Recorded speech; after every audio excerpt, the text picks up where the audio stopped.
Hi ಎಲ್ಲರಿಗೂ ನಮಸ್ಕಾರ. ಪ್ರೀತಿ hash ಕನ್ನಡತಿ ಚಾನಲ್ಗೆ ಸ್ವಾಗತ.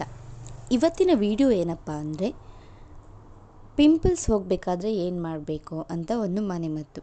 ಹಾಗೆ ನನ್ನ ಪ್ರೀವಿಯಸ್ ವಿಡಿಯೋದಲ್ಲಿ ಹುಬ್ಬು ದಪ್ಪಗಾಗಬೇಕಾದ್ರೆ, ಚರ್ಮ ಬೆಳ್ಳಗಾಗಬೇಕಾದ್ರೆ ಇಂತಹ ಕೆಲವು ಮನೆಮದ್ದುಗಳನ್ನು ಮಾಡಿ ವಿಡಿಯೋ ಮಾಡಿದ್ದೇನೆ. ಡಿಸ್ಕ್ರಿಪ್ಷನಲ್ಲಿ ಲಿಂಕನ್ನು ಮೆನ್ಷನ್ ಮಾಡಿರ್ತೇನೆ, ಒಂದು ಸಲ ನೋಡ್ಕೊಂಡ್ಬಿಡಿ. ಇವತ್ತು ಪಿಂಪಲ್ಸ್ ಎಲ್ಲರಿಗೆ ಇರುವಂತಹ ಒಂದು ಪ್ರಾಬ್ಲಮ್ ಅಲ್ವಾ.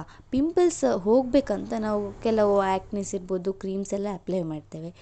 ನಿಜವಾಗಿ ಹೇಳಬೇಕಂದ್ರೆ ಅಂತಹ ಕ್ರೀಮ್ಗಳಿಂದ ಒಂದು ಸಲ ಪಿಂಪಲ್ ಕಡಿಮೆ ಆದಮೇಲೆ ಮತ್ತೆ ಪುನಃ ಬರ್ತದೆ. ಅದಕ್ಕೋಸ್ಕರ ಮನೆಯಲ್ಲಿರುವಂತಹ ಮನೆಮದ್ದನ್ನು ನಾವು ಯೂಸ್ ಮಾಡ್ಬೋದು. ಮೊದಲಿಗೆ ಆ ಲೆಮನಿಗೆ 1-2 ಸ್ಪೂನ್ ಹನಿಯನ್ನು ಹಾಕಿ ಚೆನ್ನಾಗಿ ಮಿಕ್ಸ್ ಮಾಡಿ ಪಿಂಪಲ್ಸ್ ಎಲ್ಲಿ ಎಲ್ಲ ಇರ್ತದೆ ಆ ಪಿಂಪಲ್ಸ್ ಮೇಲೆ ಒಂದು ಸ್ವಲ್ಪ ಅದನ್ನು ಹಚ್ಚಬೇಕು. ಹಚ್ಚಿ ಒಂದು 5 ನಿಮಿಷನೋ 10 ನಿಮಿಷನೋ ಬಿಟ್ಟ ಮೇಲೆ ಫೇಸನ್ನು ವಾಶ್ ಮಾಡಬೇಕು. ಹೀಗೆ ಮಾಡೋದ್ರಿಂದ ಪಿಂಪಲ್ಸ್ ಕಡಿಮೆ ಆಗ್ತದೆ. ಕಂಪ್ಲೀಟ್ ಮಾಯವಾಗುವುದಿಲ್ಲ, ಕಡಿಮೆ ಆಗ್ತದೆ. ಈ ಪ್ರೋಸೆಸ್ಸನ್ನು ನೀವು ಒಂದು ದಿನಕ್ಕೆ 1 ಬಾರಿ ಅಥವಾ 2 ಬಾರಿ ಮಾಡೋದ್ರಿಂದ ಪಿಂಪಲ್ಸ್ ತುಂಬ ಕಡಿಮೆ ಆಗ್ತದೆ. ಇನ್ನೊಂದು, ತುಳಸಿ ಎಲೆ.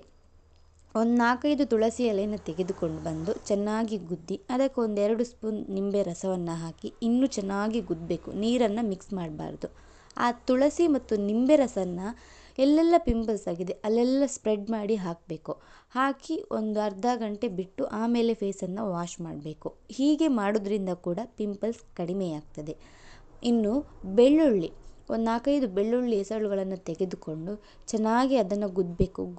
ಗುದ್ದಿದ ಬೆಳ್ಳುಳ್ಳಿಯನ್ನೇ ಎಲ್ಲೆಲ್ಲ ಪಿಂಪಲ್ ಉಂಟು ಅಲ್ಲೆಲ್ಲ ಒಂದು ಸ್ವಲ್ಪ ಹೊತ್ತು ಅದನ್ನು ಹೀಗೆ ಪ್ರೆಸ್ ಮಾಡಿ ಹಿಡಿತಾ ಹೋಗಬೇಕು ಫೇಸಿಗೆ.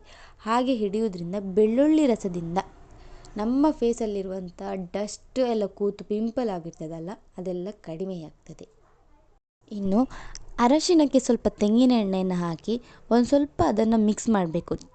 ಮಿಕ್ಸ್ ಮಾಡಿ ಅದನ್ನು ಬಿಸಿ ಮಾಡಬೇಕು. ಬಿಸಿ ಮಾಡಿದ ಅರಶಿನವನ್ನು ಪಿಂಪಲ್ಸ್ ಆದ ಜಾಗಕ್ಕೆ ಹಚ್ಚಿ ಬೆಳಗ್ಗೆ ಎದ್ದು, ಇದನ್ನು ರಾತ್ರಿ ಮಲಗುವ ಮೊದಲು ಮಾಡಬೇಕು. ನಂತರ ಬೆಳಗ್ಗೆ ಎದ್ದು ಫೇಸನ್ನು ವಾಶ್ ಮಾಡಬೇಕು. ಹೀಗೆ ಮಾಡೋದ್ರಿಂದ ಕೂಡ ಪಿಂಪಲ್ಸ್ ಮಾಯವಾಗ್ತದೆ. Thank you.